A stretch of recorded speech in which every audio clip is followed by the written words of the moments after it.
अस्सलाम वालेकुम रहमतुल्लाह। आज का जो हमारा टॉपिक है वो है रेसिप्रोकेटिंग कंप्रेसर। जैसा कि हम सबका वीडियो के अंदर हमने रेसिप्रोकेटिंग कंप्रेसर की डायग्राम बनाई वाइट बोर्ड पर और उसके बारे में ब्रीफिंग दी। तो आज जो है हम रेसिप्रोकेटिंग कंप्रेसर को खोलेंगे, ओपन करेंगे और असेंबलिंग करेंगे, ठीक है। और उसके तमाम पार्ट्स के बारे में बहस करेंगे कि कौन सा पार्ट्स क्या काम करता है, किस मकसद के लिए डिज़ाइन किया जाता है और कहाँ पर लगाया जाता है और उसका मकसद क्या होता है, ठीक है ना जी। तो शुरू करते हैं इंशाल्लाह। तो ये हमारा रेसिप्रोकेटिंग कंप्रेसर है। ये हमारा नेशनल और पैनासोनिक के कंप्रेसर सेम इसी साइज़ इसी तरह से होते हैं।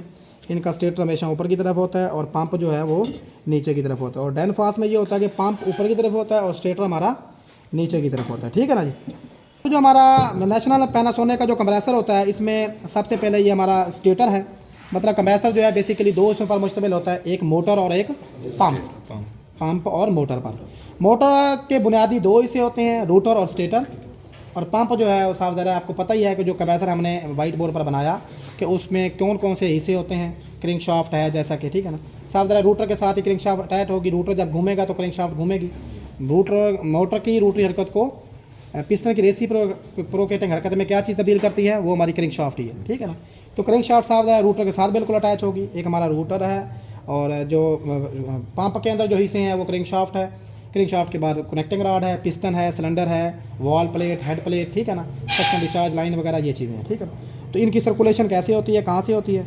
तो सबसे पहले जो है हम जो है इस पंप को बाहर निकाल लेते हैं। तो बाहर निकालने के लिए जो है हम इसका जो कनेक्शन बॉक्स है, जो क्योंकि इसकी जो कनेक्शन बॉक्स होता है वो अर्थ प्रूफ होता है, तो या कि अंदर की जो वायरिंग है वो बाहर निकाली जा सके, क्योंकि कंप्रेसर हमारा अंदर से जो होता है वो सारा सील्ड होता है। क्योंकि कंप्रेसर को बंद करने के बाद डोम कवर लगाने के बाद इसको हम वेल्ड कर देते हैं, सील्ड कर देते हैं। तो इसके कनेक्शन हमने बाहर निकाले हुए होते हैं, ठीक है ना।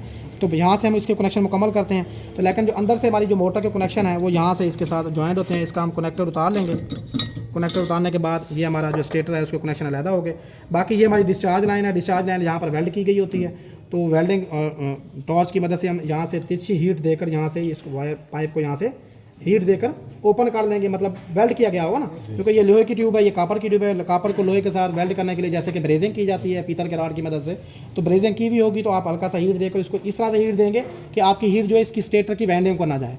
क्योंकि स्टेटर की वाइंडिंग जो है, ये जो वाइंडिंग है इसके ऊपर इंसुलेशन भी है और इसके ऊपर जो ये इस धागे की मदद से बांधा गया है। और इन दो वाइंडिंग स्टार्टिंग और रनिंग वाइंडिंग के दरमियान जो पेपर रखा गया है, क्रॉस पेपर, ताकि वाइंडिंग आपस में क्रॉस ना हो।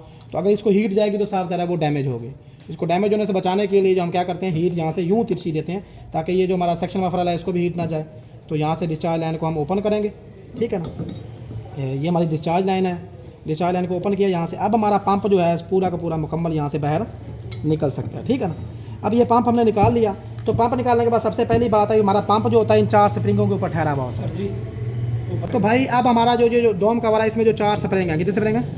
4 स्प्रिंग। ये स्प्रिंग जो हमारे हैं बेसिकली ये वाइब्रेशन अब्जॉर्बर है, जैसा कि वाइब्रेशन अब्जॉर्बर में हमने पहले पढ़ चुके हैं। तो ये वाइब्रेशन अब्जॉर्बर है और यहाँ से जो है हमारा जैसे ही कंप्रेसर चलता है या बंद होता है तो ये वाइब्रेशन को ऑब्जर्व कर लेते हैं। क्योंकि जब स्टार्टिंग में स्टार्ट लेता है, क्योंकि रूटर हमारा साकिन होता है, उसको मोटर जब स्टार्टिंग में मैग्नेटिक फील्ड पैदा होती है तो रूटर जैसे ही मुतहर्रिक होने की कोशिश करता है, रनिंग में आता है, तो एक झटका लेता है। उससे जो वाइब्रेशन पैदा होती है, अगर ये कंप्रेसर हमारा वैसे तो फिक्स होता है, कंप्रेसर के नीचे भी हमने फाउंडेशन में भी हमने रबड़ें लगा रखी होती हैं, वो भी वाइब्रेशन अब्जॉर्बर का ही काम करती हैं।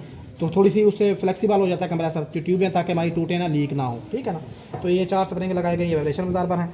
और बाकी ये जो 2 लाइनें नज़र आ रही हैं आपको, एक ये वाली लाइन और एक ये वाली लाइन, ये वाली और ये वाली, ये 2 लाइनें, ये दोनों सेक्शन लाइंस हैं। ये वाली लाइन भी सेक्शन लाइन है और ये वाली भी सेक्शन लाइन है। सेक्शन लाइन है। अच्छा, बाज़ कंप्रेसरों के अंदर दोनों ये वाली सेक्शन लाइन और ये सेक्शन लाइन बराबर होती है, लेकिन इस कंप्रेसर के अंदर ये वाली डिस्चार्ज लाइन है, ये दोनों सेक्शन लाइन है, लेकिन ये तकरीबन बराबर ही हैं, ठीक है ना।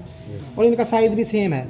लेकिन ये वाली सेक्शन लाइन जो है इसको हम बतौर सेक्शन लाइन ही यूज़ करेंगे और इस लाइन को बतौर चार्जिंग लाइन। इसमें वजह क्या है? इसमें वजह यह है कि जब हमारा ये पंप इसके अंदर यूँ फिक्स होता है, देखिए ये पंप हमारा यूँ फिक्स हो गया इसके अंदर यूँ, ठीक है ना। फिक्स होने के बाद ये वाला जो मफरल है ये इसके साथ अटैच होता है। यहाँ पर इसके और इसके दरमियान में एक स्प्रिंग होता है। क्या होता है? अब सेक्शन लाइन का तल्लक डोम कवर के साथ, बॉडी के साथ तो होता है, लेकिन ये एग्जैक्ट लाइन जो है सेक्शन मफरल के साथ, अगर यहाँ से आयल डालने की कोशिश करेंगे तो आयल किधर जाएगा? वो मफरल में चला जाएगा, मफरल में चला जाएगा। और मफरल जो है वो सीधा हेड प्लेट के साथ अटैच है, तो कंप्रेसर सीधा खींच कर बाहर फेंक देगा अगर रनिंग हालत में डालेंगे। अगर हाफ हालत में डालेंगे फिर भी मफरल हमारा आयल से भर जाएगा। तो इसमें बाज़ कंप्रेसर के अंदर सेक्शन लाइन जो होता है मेंशन होती है, भी ये सेक्शन लाइन ही है, इसको बतौर आप सेक्शन लाइन यूज़ करेंगे, इसको बतौर चार्जिंग लाइन। अब ये बतौर चार्जिंग लाइन है, ये बतौर सेक्शन लाइन है। ठीक है ना। और बाज़ कंप्रेसर में ये होता है कि जैसे डेनफॉस के कंप्रेसर है, उनमें दोनों लाइनें जो बराबर होती हैं सेक्शन, वो सेक्शन ही होते हैं, इसको सेक्शन यूज़ कर लो या उसको। लेकिन बाज़ डेनफॉस के कंप्रेसरों के अंदर भी मेंशन होता है, तीर का निशान लगाकर ये सेक्शन लाइन लिखा हुआ होता है, भी ये आप बतौर सेक्शन लाइन आप यूज़ कर सकते हो। उसको आप सेक्शन यूज़ करोगे, उसको आप चार्जिंग यूज़ करोगे। बेसिक हर कंप्रेसर के अंदर तकरीबन होती है सेक्शन लाइन 2 ही है। रेसिप्रोकेटिंग कंप्रेसरों के अंदर वो भी, ये जो डोमेस्टिक जो फ्रिजों में यूज़ होने वाले हैं छोटे, जब रेसिप्रोकेटिंग की कंप्रेसर की किस्म जो है आपकी विंडो एसी के अंदर आती है, वो साइज़ में बड़ा होता है, 1.5 टन का 2 टन का, तो उसमें 2 लाइनें ही होती हैं, एक सेक्शन लाइन एक डिस्चार्ज लाइन। उसमें चार्जिंग लाइन नहीं होती, वो सेक्शन लाइन के अंदर ही दरमियान में एक चार्जिंग वाल लगाकर उसको जो है सेक्शन लाइन में से ही चार्जिंग लाइन बनाई गई होती है, मतलब वहीं से ही। बाकी कंप्रेसर में ऑयल निकालना है या डालना है तो उसके लिए कंप्रेसर को पूरे को मतलब ओपन करने पड़ते हैं, कंप्रेसर को निकाल कर भी उसमें से ऑयल डाला जा सकता है, मतलब वो रनिंग वाले में डालो या ऑफ वाले में डालो, ठीक है ना, दोनों सूरतों में डाला जा सकता है। लेकिन कंप्रेसर को पहले सिस्टम से अलग करना पड़ता है। लेकिन इसमें यह है कि अगर आप इसमें ऑयल डालना चाहते हैं, यहाँ से ऑयल डालेंगे तो सीधा ऑयल आपका देखें ना, ये लाइन सीधी जो है आपकी बॉडी के अंदर यहाँ पर खुल रही है, देख रहे हैं यहाँ पर, तो सीधा ऑयल यहाँ से जब ऑयल आएगा वो सीधा नीचे पैंदे में ही बैठेगा। इधर से अगर ऑयल डालेंगे तो यहाँ से ऑयल आपका सीधा सेक्शन मफरल के अंदर, क्योंकि यहाँ पर ये सेक्शन मफरल हमारा यहाँ पर यूँ लगा हुआ यूँ, इन दोनों के दरमियान में यहाँ पर एक स्प्रिंग होता है, यहाँ पर यहाँ पर स्प्रिंग जो होता है सावधान वो इन्होंने इसने आपस में जोड़ा हुआ होता है, लेकिन स्प्रिंग तो मसामदार होता है ना, तो गैस जहाँ से जो आएगी जितनी मफरल को जरूरत होगी वो चली जाएगी उधर, बाकी यहाँ से स्प्रिंग में से निकल कर बॉडी में भी आ सकती है। और इधर से गैस की कमी होने की वजह से बॉडी में से भी यहाँ से हमारा जो सकिंग हो सकती है गैस की, क्योंकि बॉडी हमारी बतौर सेक्शन मफरल के काम कर रही होती है, सेक्शन मफरल के काम कर रही होती है ना बॉडी हमारी, सीधा प्रेशर बॉडी के अंदर आता है। और जो डिस्चार्ज प्रेशर है वो देखें कि जैसे हमारा यहाँ पर पंप लगा हुआ है, ये पंप लगा हुआ है, तो डिस्चार्ज प्रेशर सीधा हमारा पंप में से निकलता है और सीधा इस डिस्चार्ज लाइन के थ्रू, ये लाइन तो यहाँ से वेल्ड होगी ना, सीधा यहाँ से वहाँ डिस्चार्ज होगा बाहर, उसको बॉडी के साथ कोई तल्लक नहीं है। लेकिन इसके अंदर हमारे डिस्चार्ज मफरल भी है पड़े, डिस्चार्ज शोर को काम करने के लिए, वो आपको ये नीचे नजर आ रहे हैं, ये दोनों डिस्चार्ज मफरल है, ये डिस्चार्ज प्रेशर को शोर काम करते हैं, ये हमारा सेक्शन मफरल है, और ये बॉडी भी हमारी बतौर सेक्शन मफरल काम कर रहे हैं। ठीक हो गया, इस बात की समझ आ गई। तो इसमें सबसे पहले हम कंप्रेसर को खोलने के बारे में सीखेंगे। तो खोलने के लिए जो है पहले मैं सावधान है, ये हमारा गोटी सेट है, ठीक है ना, इसका हम यूज़ करेंगे। तो सॉकेट स्पिनर सेट भी इसको कहा जाता है, क्या कहते हैं, सॉकेट स्पिनर सेट।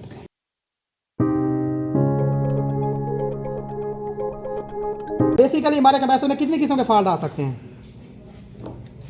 2 किस्म के फॉल्ट, एक फॉल्ट आएगा पंप फॉल्ट और एक आएगा स्टेटर फॉल्ट। स्टेटर फॉल्ट है इलेक्ट्रिकल फॉल्ट, के एक ही कंपनी के 2 कंप्रेसर हमारे पास हों तो उनमें जब स्टेटर का फॉल्ट आएगा, इलेक्ट्रिकल फॉल्ट आएगा, तो हमें ये सारा कंप्रेसर खोलने की ज़रूरत। बाकी इसका ऊपर से तो डोम कवर हम उतारेंगे, हम उतारने के बाद जो हमारा स्टेटर है, स्टेटर के 4 बोल्ट खोलेंगे, स्टेटर को हटाने के बाद नया स्टेटर हम लेंगे जो बिल्कुल सही है, क्योंकि एक कंप्रेसर का पंप का मसला था, एक कंप्रेसर का मोटर का मसला था, तो ये स्टेटर हमने उसका हटा दिया जिसकी मोटर का मसला था। दूसरा कंप्रेसर जिसका पंप का फॉल्ट है और एक कंप्रेसर जिसका पंप ठीक है, जिसका पंप ठीक है उसमें हम ये वाला सही वाला स्टेटर लगाएंगे, ठीक है ना। सही वाला स्टेटर लगाने के बाद इसके स्क्रू टाइट करेंगे, ठीक है ना, और ये हमारा क्या होगा, एक कंप्रेसर मुकम्मल हो जाएगा, ठीक है ना। इलेक्ट्रिकल फॉल्ट जब भी आएगा, इलेक्ट्रिकल फॉल्ट जब भी आएगा जब हम स्टेटर लगाएंगे, तो स्टेटर लगाते हुए एक ध्यान में रखना है कि स्टेटर जब आपने लगाना है तो फिर क्लियरेंस करनी है, तो वो फिर बाद में बात करेंगे। फिलहाल हमारा जो टॉपिक है वो कंप्रेसर खोलना है, ठीक है ना। तो इसकी समझ आ गई स्टेटर की। उसके बाद फिर जो है ना हमने पंप निकाल लेना है, अगर पंप का फॉल्ट होगा पूरा कंप्रेसर, क्योंकि खोल के इसके बारे में मुकम्मल हमने तफसील जो है ना बात करनी है। तो फिर हमारा यह पंप है, पंप का ये रूटर हो गया, रूटर को बराह रास्त जो है क्रैंकशाफ्ट बनाई हुई है और कनेक्टिंग रॉड और पिस्टन हमारा इसके साथ अटैच है। जब ये रूटर हमारा घूमता है, ये देखें, ये रूटर जब हमारा घूमेगा, ये रूटर जब हमारा घूमेगा तो ये कनेक्टिंग रॉड है हमारा, ये हमारी क्रैंकशाफ्ट है। क्रैंकशाफ्ट जब देखें ना, ये देखो कि ये सेंटर से हट कर टेढ़ी है, जब वो सेंटर से हट कर है आगे पीछे हरकत कर रही है, यहाँ से नीचे से देखें नजर आ रही है एक्सेंट्रिक शाफ्ट है, क्रैंकशाफ्ट जब देखें सेंटर से हट कर है तो कनेक्टिंग रॉड हमारा इसकी क्रैंकशाफ्ट की हरकत की वजह से मोटर की रोटरी हरकत को पिस्टन की रेसिप्रोकेटिंग हरकत में तब्दील कर रहा है, देख रहे हो।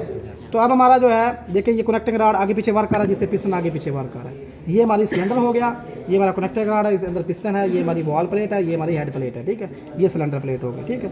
ये क्रैंकशाफ्ट, ये हमारा ऑयल डिपर है, ये ऑयल के अंदर नीचे ऑयल में डूबा हुआ होता है। ये जब घूमता है तो नीचे से ऑयल को उठाता है, फिर इसमें ऑयल के गुजरने के रास्ते हैं जिनके थ्रू ऑयल ग्रोवर्स कहते हैं, तो फिर ऑयल हमारा जो है हर हिस्से तक पहुंच जाता है, ठीक है ना। अब हम हेड प्लेट को खोलेंगे, ठीक है ना। तो हेड प्लेट को खोलने के लिए इसके ये स्क्रू हैं, हम ये खोल लेंगे चारों।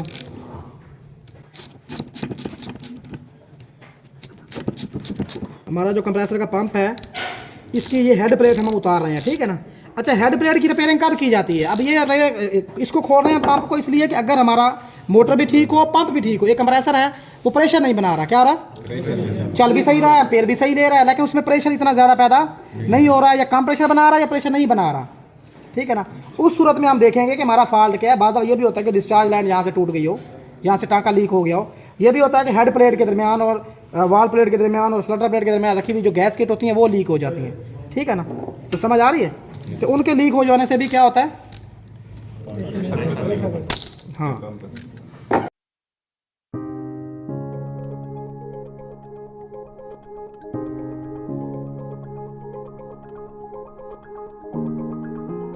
तो ये हमारी हेड प्लेट है। अब ये हेड प्लेट को हमने अलहदा कर दिया। तो हेड प्लेट में मैंने बताया था कि 2 पोर्ट होती हैं, ये हमारी सेक्शन पोर्ट है, ये हमारी डिस्चार्ज पोर्ट है। एक सेक्शन पोर्ट, एक डिस्चार्ज। सेक्शन पोर्ट छोटे वाली है, बड़ी जो पोर्ट है वो डिस्चार्ज पोर्ट है। ये हमारी वॉल प्लेट है, ये क्या है, वॉल प्लेट है। ये हमारा इसके ऊपर जो नीचे नीचे जो एंड पे जो आपको आखिरी यहाँ पर जो नज़र आ रहा है,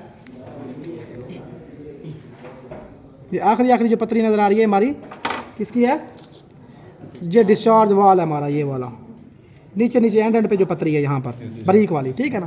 फिर आपने पढ़ा था जी डिस्चार्ज वाल टेंशन स्प्रिंग, ठीक है ना।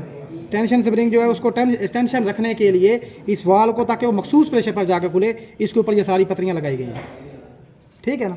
उसको स्टैंड रखने के लिए, ताकि मखसूस प्रेशर पर जाके प्रेशर जो है ना वो सिलेंडर से डिस्चार्ज होकर हेड प्लेट के थ्रू, ये हमारी हेड प्लेट है, वाल को डिस्चार्ज होगा, हेड प्लेट में आएगा, और हेड प्लेट के थ्रू फिर होता हुआ डिस्चार्ज मफलर के थ्रू डिस्चार्ज लाइन, और फिर डिस्चार्ज लाइन के थ्रू बैड डिस्चार्ज हो जाएगा, ठीक है ना। तो ये हमारी वॉल प्लेट है, ये हमारी डिस्चार्ज वॉल प्लेट है, और ये हमारी सेक्शन वॉल प्लेट है। ये वाली कौन सी है, सेक्शन वॉल प्लेट। इसके ऊपर यहाँ यूँ लगी हुई होती है, यहाँ पर यूँ, ठीक है ना। अब ये हमारी गैस किट हो गई। इस गैस किट को हम उतारेंगे आराम से। वैसे तो ये गैस किट क्योंकि ये प्रैक्टिकल के दौरान लगाई गई है तो इसके हाथ से उतराई है, वरना ये चिपकी पड़ी होती है, उसको बड़े मुश्किल से उतारना पड़ता है, ठीक है ना। अब देखें कि अब हमारा जो पिस्टन नज़र आ रहा है आप लोगों को, ये हमारी लॉक पिन है, ये वाली, ये लॉक पिन है, ठीक है, ये लॉक पिन है, इसको यहाँ रखेंगे। अब इसको हम देखें, ये जब हमारा ये रूटर घूम रहा है तो ये पिस्टन हमारा आगे पीछे वर्क कर रहा है, किसके अंदर, सिलेंडर के अंदर, ठीक है ना। तो फिर ये जब ये देखो, ये इसका बॉटम डेड सेंटर है, जहाँ से आप ये दोबारा ऊपर की तरफ हरकत शुरू कर रहे हैं, देख रहे हैं, इस हिस्से से ऊपर ये बॉटम डेड सेंटर है, ये यहाँ पर आया। अब ये इसका फुल टॉप है, बस इससे मजीद ऊपर नहीं जाएगा। फिर यहाँ से नीचे के ऊपर, अब जहाँ से नीचे की तरफ हरकत इसको कहते हैं टॉप डेड सेंटर। तो पिस्टन सिलेंडर के अंदर जहाँ पर पिस्टन जहाँ से हरकत शुरू करता है और जहाँ तक हरकत करता है, बॉटम से लेकर टॉप तक का जो फासला है जो तय करता है, वो उसका पिस्टन स्ट्रोक कहलाता है। फिर स्ट्रोक जैसे कि आप लोगों ने पढ़ा कि 2 किस्म के हैं। जब पिस्टन हमारा टॉप से बॉटम की तरफ नीचे की तरफ जा रहा था वो सेक्शन स्ट्रोक होता है, और जब पिस्टन हमारा बॉटम से टॉप की तरफ आ रहा होता है स्ट्रोक होता है, ठीक है ना जी। पिस्टन की समझ आ गई भी आप लोगों को, सिलेंडर की समझ आ गई, सिलेंडर की हमारी सिलेंडर प्लेट है, ठीक है ना जी। तो उसके बाद जो है ना, उसके बाद हमने सावधान तमाम पार्ट्स अलहदा करने हैं। तो फिर हम इसके जो है रूटर को इसके ब्लॉक से अलहदा कर देंगे, ठीक है ना, पंप ब्लॉक से अलहदा कर देंगे। इसको अलहदा करने के लिए पकड़े भाई यहाँ से, तो इसके एलकी की मदद से हम कि इसके ये नीचे वाले जो बुश के साथ स्क्रू लगे हुए हैं ये खोल लेंगे।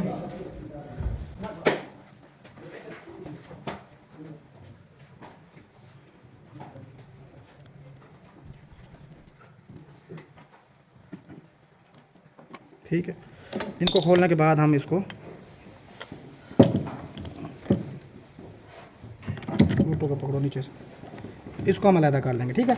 तो ये हमारा रूटर अलहदा हो गया, और अब हमारा पिस्टन और कनेक्टिंग रॉड भी अलहदा हो गया। अब हमारा ब्लॉक तकरीबन जो है अलहदा हो चुका है, बस इसमें हमारे डिस्चार्ज मफलर लगे हुए हैं, उनको हम अलहदा कर देंगे, ठीक है ना। तो डिस्चार्ज मफलर को अलहदा करने के लिए रेजर रेंज का इस्तेमाल करके हम इसको अलहदा कर लेंगे।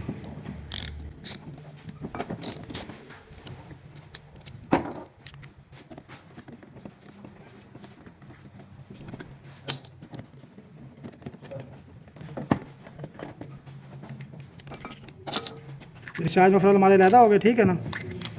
अलहदा होने के बाद यहाँ से ये वाला डिस्चार्ज मफलर भी हमारा अलहदा हो गया, ठीक है।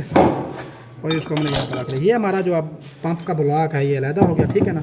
अब इसमें ये सिलेंडर प्लेट है और ये हमारा सिलेंडर है, ये ऊपर सिलेंडर प्लेट हो गई, ये हमारा सिलेंडर हो गया, बाकी ये हमारा ब्लॉक है मुकम्मल, ठीक है। ये हमारा कंप्रेसर जो है ओपन मुकम्मल हो चुका है, ठीक है ना। इस तरह से हम कंप्रेसर मुकम्मल ओपन कर सकते हैं। तकरीबन इसके यही हिस्से अलहदा होते हैं, बाकी ये पिस्टन भी अलहदा हो सकता है। इसकी हम लॉक पिन यहाँ से निकाल लेंगे, ठीक है ना। ये पिस्टन पिन निकल गई। अब ये हमारा कनेक्टिंग रॉड हो गया, ठीक है ना। ये पिस्टन अलहदा है, ठीक है। तो तकरीबन इसकी तमाम चीज़ें जो है अलहदा हो चुकी हैं, ठीक है।